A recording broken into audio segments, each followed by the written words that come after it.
I'm Dan Burke. Welcome to my show. Yeah, it's great to be with you.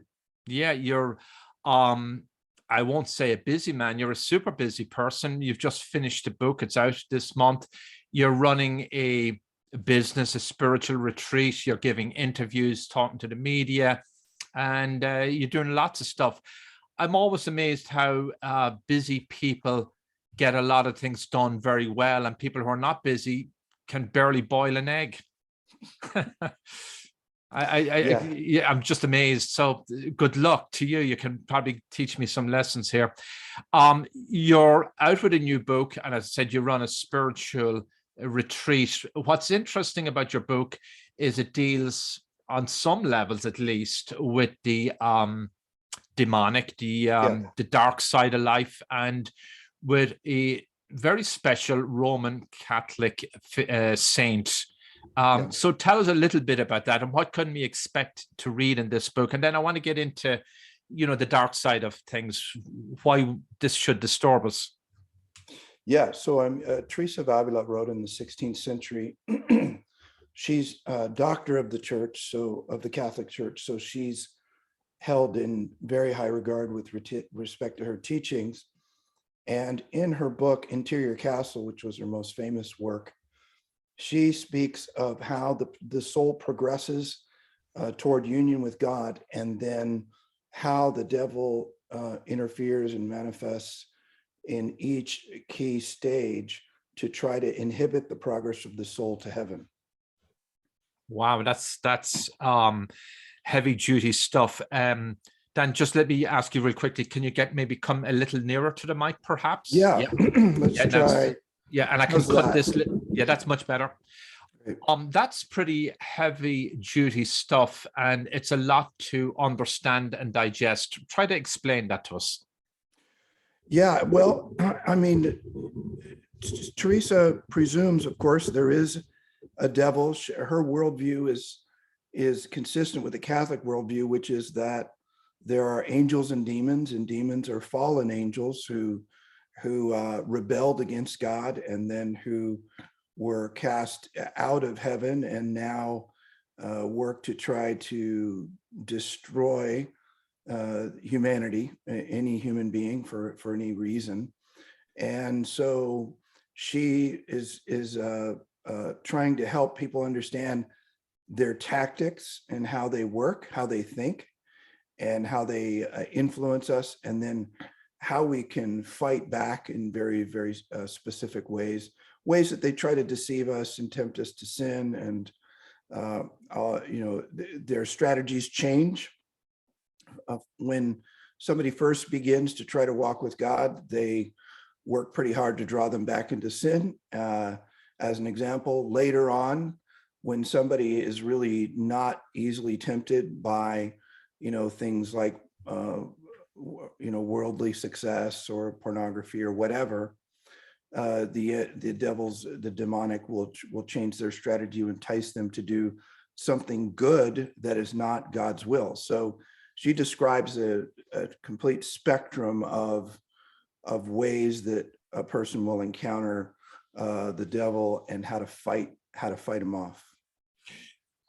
She lived in a different era several centuries ago, correct? Yeah, 16th century. Yep. So I bring that up because people today in the so-called modern world will laugh that off. Many people, sophisticated people, and maybe many people in the Catholic Church and in Christian churches, they say, "Oh, that was all superstition. They didn't have electric light back then. They didn't have TV. They didn't read all these enlightened books." How do you address that? Well, it's an interesting question. So I grew up in a home where the occult was practiced by my mother. And as a young child, I was exposed to some pretty terrifying things that were not natural, that were supernatural. So I've always had an interest in this realm. In the past decade, I've been asked to assist in 24 exorcisms with a priest who's an exorcist in his diocese. And I always find it humorous when people are skeptical, because I always think, well, I'd love to have you in an exorcism. I was picked up off the ground along with 4 other men my size, one quite a bit bigger, by a woman, a frail elderly woman who could barely walk, but who had been offered up in a black mass, and then sexually abused as well. And so she was possessed. But when you confront evil, it's humorous when people disagree, in the sense that, there's no explanation for what I experienced as a child, no explanation for what exorcists experience other than the supernatural. I don't know, it doesn't trouble me a bit. I often think humorously, well, I'd love to have you in an exorcism, but that probably wouldn't be good for them. Being unbelieving is kind of dangerous in that context. So you lived that as a young person. Your home was a place of the occult.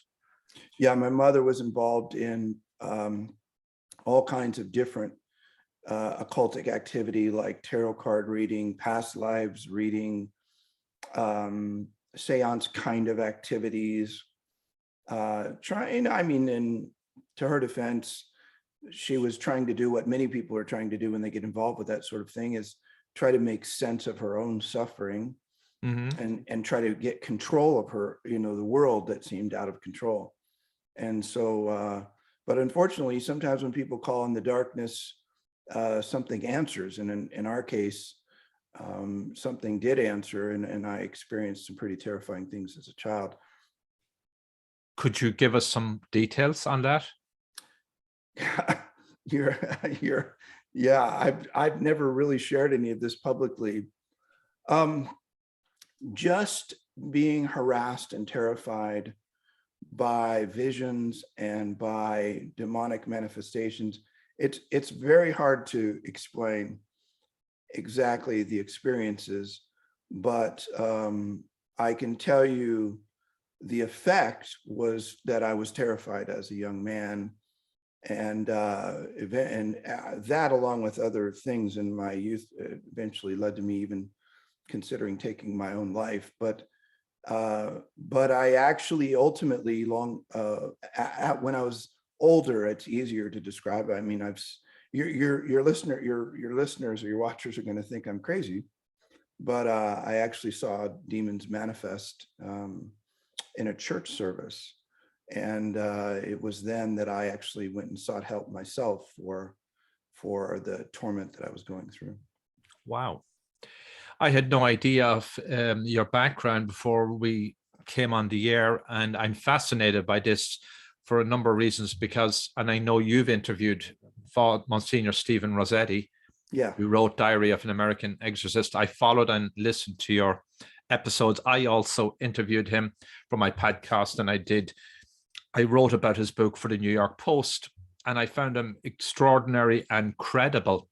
And he produced some evidence.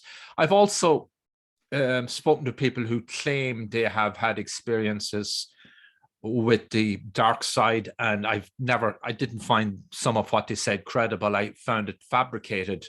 And so I kind of, as a journalist, try to be even-handed, balanced, and skeptical when it's healthy, but also, having an open mind.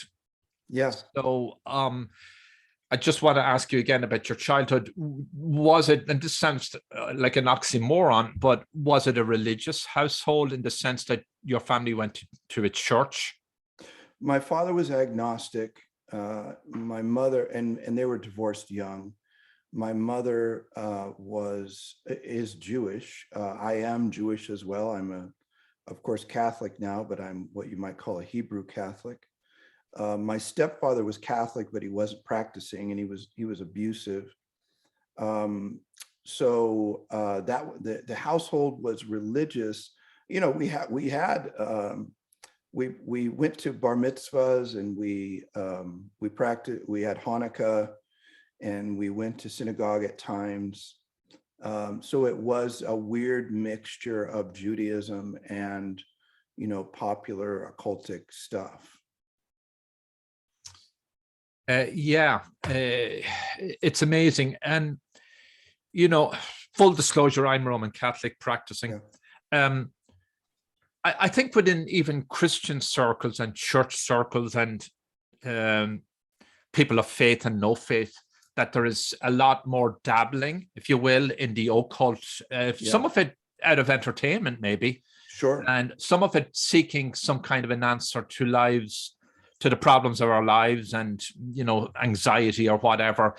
And I'm told some people innocently step into a very dark side. Yeah, I mean, it does happen. I had not too long ago, there was a video of young women being taken. I can't remember which country it was, being taken in an ambulance because they had been using a Ouija board and they had become possessed. And of course, they were making noises that women typically can't make, male voices and that sort of thing. So it doesn't always happen. I mean, Monsignor Rossetti, and I believe that the activity of the demonic is probably higher than most people would think. How many people are actually possessed isn't extremely high, but to me, why play with fire? I mean, I don't, I think when people are trying to find answers and they take a broad look at what really happens to people who do get an answer back, it usually isn't good. Sometimes it's good in the short term, in the sense that there's some benefit engaging with demonic power. But then ultimately in the long term, it becomes a disaster, because their end is just to destroy a person. So I think, my advice, of course, is just to stay clear of it. And if you want answers, go to the church, however broken the church is. I believe it does have the answers to the most important questions in life. And certainly that's been the case for me. But playing with the darkness is very dangerous. It's interesting. One of the most popular posts on spiritualdirection.com, which we have readers in 190 countries, is how to make a pact with the devil. And what's funny about it is that, and this just shows your notes back to your interest, which is growing, of course. It's our most popular post ever, but the post is why you shouldn't make a pact with the devil, but they search and then find our site. And then, of course, we let them know of the dangers, which is great. But yeah, the interest is very high. That's the most trafficked site on your platform. The highest trafficked post. How to make a pact with the devil. That's extraordinary. For the wrong reasons, unfortunately, for the wrong, obviously, yeah, exactly. Yeah. Well, and there's a Satan con, I guess, in Phoenix, Arizona, going on in the last, I don't know, it's coming up or is in the last week or so. The interest in that whole thing is going up quite a bit. I mean, some of it's just like an entertainment value, sort of almost like an existential crisis in communities and in families, maybe, a struggle to find meaning, and they're brought in this direction. And then there's another thing that has been getting some attention, is the erection of these Luciferian statues in public places. And again, there's two sides to this. Some who say, look, let people have a little bit of fun, you don't take it too seriously. But if you've examined it closely enough, these seem to be really not good-minded people that are doing this. Well, I mean, their religion isn't one of goodwill towards neighbor, that's for sure. Jesus, the teachings of Jesus are all about willing the best for the other, just because you should. And of course, the Satanism, in its essence, is seeking to control and manipulate the world around them in terms of those who practice that kind of religion. And it's manipulation for a narcissistic end, whereas Christianity is fundamentally about the one who gave all to free all, and then our emulation of him in serving others and humanity toward God. And their religion is about serving self and pleasure and the lower nature, wherever it will lead. And I've asked this of others who are experts like yourself. Have these dark forces entered the ranks of government in some form? You know, have they influenced, or, you know, is it possible that lawmakers are dabbling in this? Because we see some crazy bills going through Congress that are not good for humanity and in, you know, world governments. Yeah, I mean, it's hard. It's, you know, I think, look, if you believe it and you believe and you understand it and understand why they exist, why they do what they do, their interest is destroying humanity because they hate humanity. So there are many means to destroy us. Government's a good one. I think the Marxist shift, this Marxist socialist shift in the United States, in particular, is fundamentally to increase the power and size of government and decrease the individual, for the freedom of the individual. I mean, at its essence. Yeah. And historically, you and I both been around the block long enough to know none of that ends well. And there have been more lives lost, millions and millions of lives lost to those ideologies in our lifetime, in the lifetime of our parents, than in any other, and more in the time, any other time in history. And those ideologies all begin with, you know, pretense about taking care of people and, you know, the common good and not making everyone sick, so everyone's got to get vaxxed, or you know, controlling those bad anti-vaxxers. But it always, you know, somebody always ends up with the star on their shoulder and in an oven of some kind, you know, or in the front of a gun. So yeah, I believe that these demonic powers are at work in governments for sure. Because Marxism, as it also at its core, is godless, and it's about control, and it's not about the right kind of control. Right. And it robs communities of liberty and your free will, in a sense. Yeah, and you're getting to the essence of the thing, right? What is possession? What's the worst encounter with the devil? It's the, you lose your ability to fight. You're now a puppet in the hand of a demonic power. And so that's the end of the spectrum, like the worst end of the spectrum. So the diminishment of freedom in any way, unless it's necessary for the common good in a really substantive way. For instance, the diminishment of the freedom of someone to shoot you is good.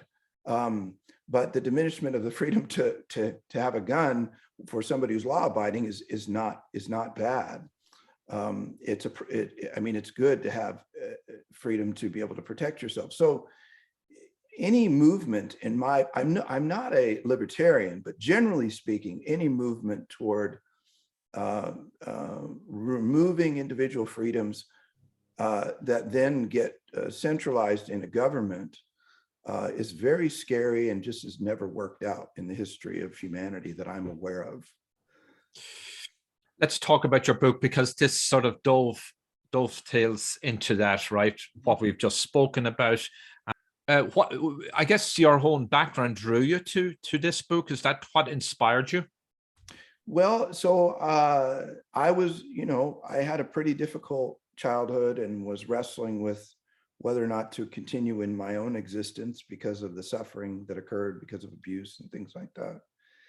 And so I cried out to God as a young man and said, you know, give me a reason to live. And he did.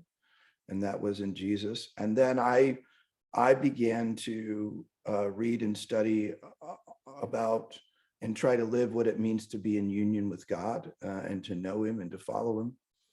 And in that process, stumbled upon her writings as a Protestant, actually, and was really blown away by. She's very human. People might be surprised that she's named a doctor of the church and held in such great esteem. But all through the book, she speaks of her own sin and her own sinfulness and her own brokenness, you know, which was very compelling to me because I could certainly relate to sin and brokenness.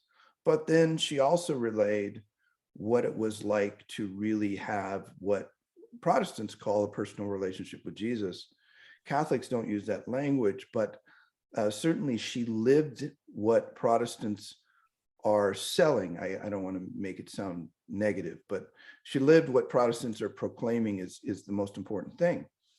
And so, of course, then that made me study more around her. I discovered she was a nun, and I discovered she was Catholic because I didn't know any of that. I didn't know what those were. So you hadn't known that before? You had didn't realize she'd been consecrated? No, I had no idea what, I didn't even know I didn't even know habits. I mean, I just was very ignorant. And so I began reading her work, and it just captured my attention. And I thought, I'm broken. I'm trying to become human, if you will. I'm trying to follow God and to break out of the destructive patterns of my family life and my own sin. And I think she can show me the way. And of course, eventually concluded she could, but also that the Catholic Church could show me the way. The subtitle is Saint Teresa of Avila, Spiritual Warfare and the Progress of the Soul. Yeah. So basically what she taught was, I'll give you an example. She said that when somebody is beginning their pursuit of God or their pursuit of following him or understanding him, they take up the practice of mental prayer and meditation, that sort of thing. And what she notes is and she describes them as being in the outer courts of the castle at that point. So if you think of a castle, like a medieval castle, I mean, your homeland's got plenty of them, but often they're situated in a city with walls around the castle, big walls around. And inside the castle is inside the church, so to speak. You've been baptized, confirmed. I mean, inside the kingdom of God is you've been baptized, confirmed, you're in the kingdom, but then there's a castle in the middle. And she says, this is where you really begin to experience God in a profound way. She said to enter in, you have to enter in through prayer and reflection. You have to begin to draw near to Jesus in conversation, and you have to begin to reflect on your life in the context of God to develop awareness and humility necessary to begin to fight against sin. So she says that there are demons in the outer court, and those demons, their central purpose is to dissuade you from moving in. Well, how do they dissuade you? They talk to you about how good those sins felt that you're trying to leave behind. They talk to you about worldly concerns, about success and money, and they try to get you busy doing other things because, she says, they know that when you enter in, you're likely to begin to do better in your life and also begin to draw other people with you. So that's just one example of the first mansion and the first demons that and their assignments related to keeping you, holding you back as you enter into a deeper relationship with God. You mentioned those distractions and so on, and worldly powers and glamour and success and money, career advancement. Not all of those things in and of themselves are bad. I mean, it's not a bad thing for somebody to enjoy their work and maybe, hey, I'm working in the back office today. Maybe in another year or two, if I, keep working at this, I'll be in the front office and work my way up to management. Not necessarily a bad ambition, I don't think. No, I think that you're exactly right. I mean, wealth in and of itself is not bad. Jesus said that the love of money is the root of all evil, not that money is.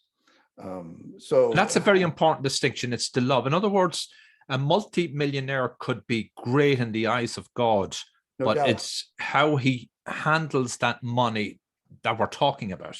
That's exactly right. I mean, being a Christian isn't, I live a quasi-religious life, but my life is very rare.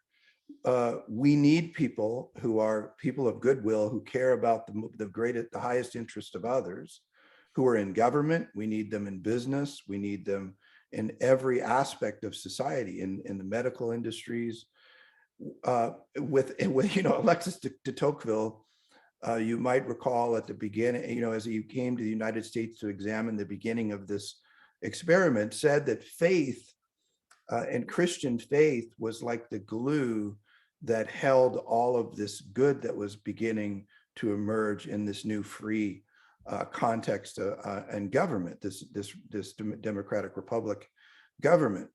And so to the degree that we have people whose primary concern is to help others in whatever aspect, government or business or whatever, our society will do well. I think de Tocqueville was right in that assessment. So you're exactly right in saying there's nothing wrong with that, but the issue is your attachments, how excessive you are. You know, if your drive to make money causes you to neglect faith, or causes you to neglect your spouse or your children, of course that means your drive is disordered. But an ordered drive is to be excellent in everything you do. An ordered drive is to want to do all that you do well. A disordered drive is to take those things to extreme and to harm your own soul and the souls of others.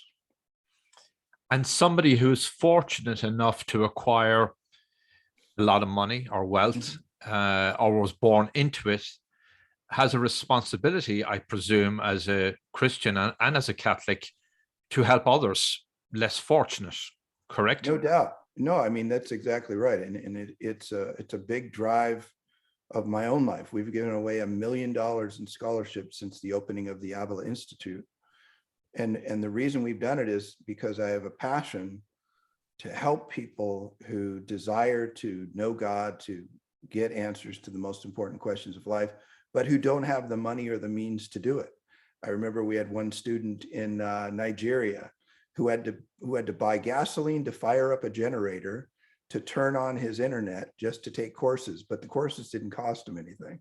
But that's a heart who desires good, and he's a wonderful human being who's helping other people in Nigeria, and we want to help him. So that's you're exactly right. I think I couldn't agree more. It's the means that we come into, if we're blessed with intellect and capability, let's say above average, and skill in some way that becomes of great value, it's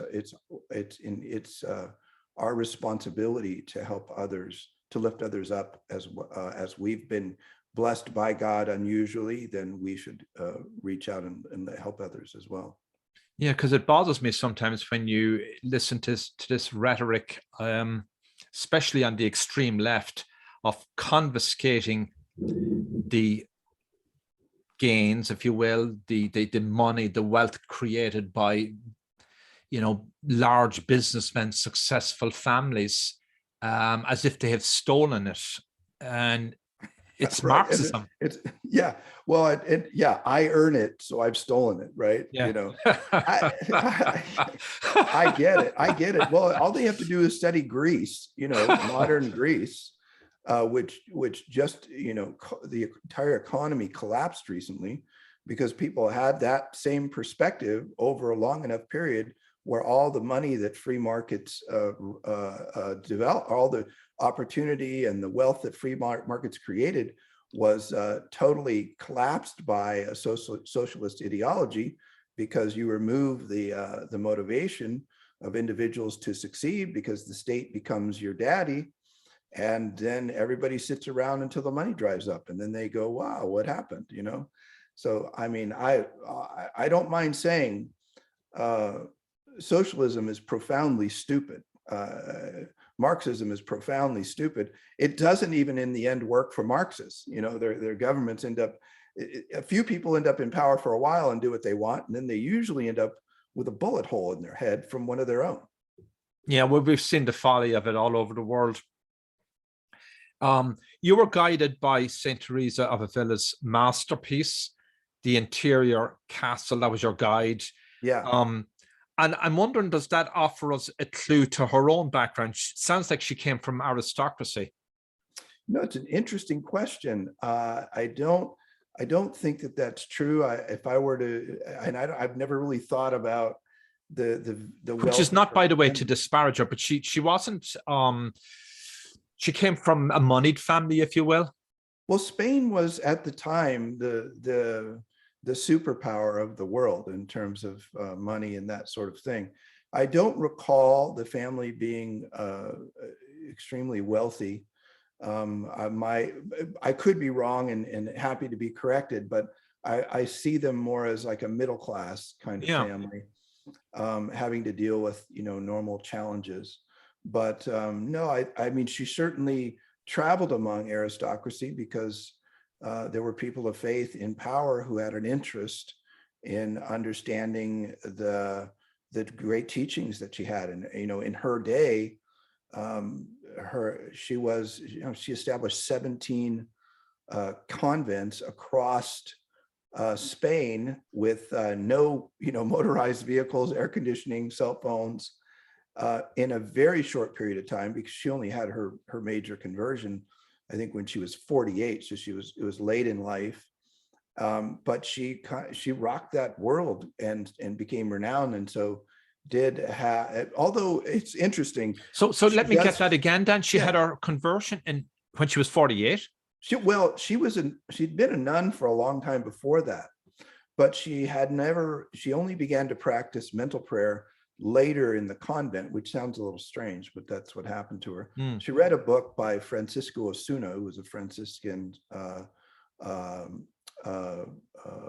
priest, and it opened her eyes. And then within about 10 years of that time, she had a vision of Jesus being scourged at the pillar, and it rocked her world. And she founded the first convent there in Avila, Spain, and then began to reform the order and establish new convents all over Spain. Was she a mystic? Oh yeah, that's probably why people are most interested in her work. The 7 mansions, the first 2 or 3 cover mostly the progress of the soul in normal spiritual practices that you and I might practice, and the average Catholic who's devout would practice, like daily mental prayer and ascetical disciplines or whatever. But the latter half of the book is about mystical experiences and how God is seeking to draw our soul to himself, and how the enemy, how the demonic is seeking to twist those things and to get us to do things that are destructive to our souls or to others. So you recommend this book for a wide set of readers? Do you have to be Catholic to read this? Well, you might. I don't know if non-Catholic would think we're sane. I'm saying I don't know, but her original work, The Interior Castle, is difficult to read and difficult to follow. And I wouldn't recommend it, for instance, to somebody who wasn't praying and in the sacraments, and because it'll just be a confusing fog. I have heard readers who have had advanced copies of my book say that I'm very structured in the way I think and write. And so they say that my writings have helped them to understand it. And so then they go back to it and they get it. So yeah, I think that my book is much more approachable and readable. And my writing style is that anyway, to try to encourage people to read it and understand her original work. So yeah, I mean, it's for anyone who's asking the question, how can I know God and follow him? And it's clearly laid out in the book. So you're touching a subject which one wonders has, not a good way to characterize it, has prayer, if you will, gone out of favor in the Catholic Church, in the sense that, at least when I grew up, and in your generation too, I'm sure, Dan, and in a former times, that prayer was a huge thing in homes. There was rosaries were said, you went to the church, and you're surrounded by it. I mean, there were certainly different times, but now it's sort of like check off the boxes with more people. Make sure I get to church on Sunday or the Saturday vigil mass, and make sure I get to all the required ones at Easter and so on, and do the other stuff. But people sort of, maybe it's a more skeptical age we're in, that you really can't, the idea of something transcendental and reaching, God through prayer, it doesn't wash with I believe, with a lot of Catholics. Yeah, and I think you're right. It's unfortunate. I mean, you've seen the total disintegration of Catholicism in your home country. Yeah, sadly, yeah, exactly. And certainly it's And we're happening. talking about Ireland for people who can't guess, but I'm sure they have. They couldn't guess. Correct. But yeah, I mean, and then of course, both in Ireland and the United States, the faith of medieval And let me add here, Dan, I think Spain quite too has. Oh, of course. Yeah. Yes. Quite an amazing drop off there. I try to explain that, but you know. Yeah. The only country, well, and it's not to say, I shouldn't say it this way. The African continent is quite on fire with faith, which is interesting. And Poland, I guess, is pretty strong still. Who? Poland. Yeah, yes, I think to some degree, certainly in the Philippines, but yeah, I mean, you know, first world countries, if you want to call them that, post-Enlightenment, modernistic mind, very materialistic, scientism in terms of religion, has all, I mean, infiltrated the church. You know, I think that socialism has infiltrated the church. So I think that when socialism has infiltrated the Catholic Church. Oh gosh, yeah, I think among leaders and bishops even. Oh yeah, I mean, wow. Yeah, it's. I mean, you just look at what they focus on in terms of when it comes to voting and that sort of thing. But I think that what's the homily? What are the homilies about? What do the priests speak about in an average service? It's not compelling. I don't know what your opinion is. What's really compelling to me is someone who's with conviction talks to me about what Christ did for me on the cross, talks to me about eternal issues, challenges me to be holy, to be a better human being, to be better to my wife and to those in my care. That has been replaced with a kind of feel-good religion where there is no hell. And if there's a heaven, everybody goes, you know, just like everybody gets a trophy as long as you show up to the game. And it's not much to die for or to live for. It's just banal. And so I think that's what I've seen in the church. And people might say, well, then why are you in it? Well, it's just because you don't have to read or study much to get to the real meat of things. You may not hear it as much as we'd like to in parishes. But the essence of the church is very alive, and the people that I surround myself with are seeking to give their lives to God and give it away to the world and help the world be a better place for everyone. And I just try to hang out with those kinds of people, and it's a very joyful life. But I do understand why so many people have left, because you know, if there is no high bar, if there's no goal, if there's nothing substantive to call people to, who cares? I mean, why not just sit at home and watch a football game? Yeah. Well, the scandals have not helped. You know, the shocking level of abuses in the church, inexcusable, and you know, we have to mention that. It's sad.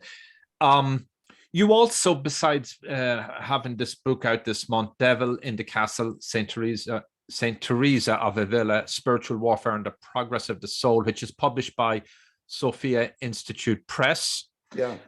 You run a retreat center, right? Is that in Alabama? Yeah, it's Our Lady of Mount Carmel Retreat Center. Yeah, it's in Montgomery, Alabama, and we mostly it's actually brand new. I mean, we purchased the land this last summer, and we're configuring it to house more and more people. It's not a business for us. It's mostly people come who need prayer and healing and spiritual guidance and that sort of thing, but it's not a money-making thing. But yeah, I mean, I have a 16-acre lake right out to the left of me as we're talking. That sounds beautiful. And, it is beautiful. You should come down and see us from might get down there. And so what do the retreats involve? What's the whole protocol?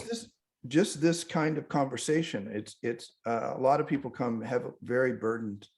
The last book I wrote was called Spiritual Warfare and Discernment of Spirits. And as an example, in that book, we help people to understand negative emotions, where they come from, why they're there, and how they fight against them, how they can come to a life of peace and prayer. So it's things like that. And Do you have religious services, mass, or priests present, or prayer? The prayer we have aspect of this. Yeah, a lot of priests in and out, and we're in the building process right now. So I was just up in the third floor with architects, and we're getting a chapel in place. But everything's brand new. I mean, there's a tractor outside over here full of materials and people working, contractors, and so it's all pretty new. And pretty accessible by airports and all of that. People can fly in from New York, New Jersey, from Ireland, Spain, anywhere in the world. But there's a limit. Do you accommodate people? And, I'm becoming your travel advisor here. No, people should come. But the other thing is, I will say, you don't have to come here to get what we offer. And we do formation in 70 countries through the internet at the Avila Institute. So avila-institute.org is the website if folks if their interest is piqued by all this. But also get the book, because the book will be a great launching pad for anyone who's looking, listening in and feeling like they're a little bit lost and want to find a good way. So you just a quick wrap up on the book again. So Saint Teresa is sort of your hero, it sounds like. Yeah.